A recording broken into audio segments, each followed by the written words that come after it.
இந்த game hide and seek part 4. இங்க மொத்தமா 6 நம்பர்ஸ் இருக்கு. இந்த 6 நம்பர்ஸ்ல நீங்க ஏதாவது ஒண்ணு சூஸ் பண்ணி டபுள் டேப் பண்ணி லைக்க போட்டு லாக் பண்ணி வச்சுக்கோங்க. இப்போ ஒரு சைக்கோ கில்லர் வருவான். அவன் சாதாரண சைக்கோ கில்லர் கிடையாது, டுங் டுங் டுங் சைக்கோ கில்லர். வந்து இங்க இருக்கிற எல்லா நம்பரையும் கொஞ்சம் கொஞ்சமா போட்டு தள்ளுவான். எந்த நம்பர் மீதி இருக்கோ அவங்க தான் வின்னர்ஸ். இதுல நான் சூஸ் பண்ண போற நம்பர் என்னன்னு பாத்தீங்கன்னா நம்பர் 1. நீங்க எந்த நம்பரை சூஸ் பண்றீங்கன்றதை இப்பவே கமெண்ட்ல போட்டு வச்சுக்கோங்க. ஓகே, ஆரம்பிக்கலாமா? ரெடியா ஒளிஞ்சுக்கோங்க. 3 2 1 வந்துட்டான் உள்ள. டுங் டுங். ஏய் நேரா என்னடா ஒண்ணுகிட்ட வர. அப்பாடா. ரெண்டு தான் காலி. அடுத்து 3 தான் காலி நினைக்கிறேன். 3 காலி. அடுத்து 6 4 சூப்பர். 6 இன்னும் 5 ஒண்ணு மட்டும் தான் இருக்காங்க. இவங்க 2 பேர்ல யாராச்சும் ஒரு ஆள் தான் வின் ஆவாங்கன்னு நினைக்கிறேன். 5 காலியாக போறான். நடுங்குறான். ஐயோ டேய் இவனை வெளிய விட்ட. லாக் பண்ணிட்டான். உன்னை லாக் பண்ணிட்டான்.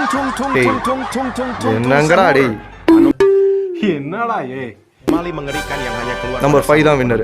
யாரெல்லாம் வின் ஆனீங்க, யாரெல்லாம் அந்த சைக்கோ கொண்டுட்டான்றத கமெண்ட்ல சொல்லுங்க.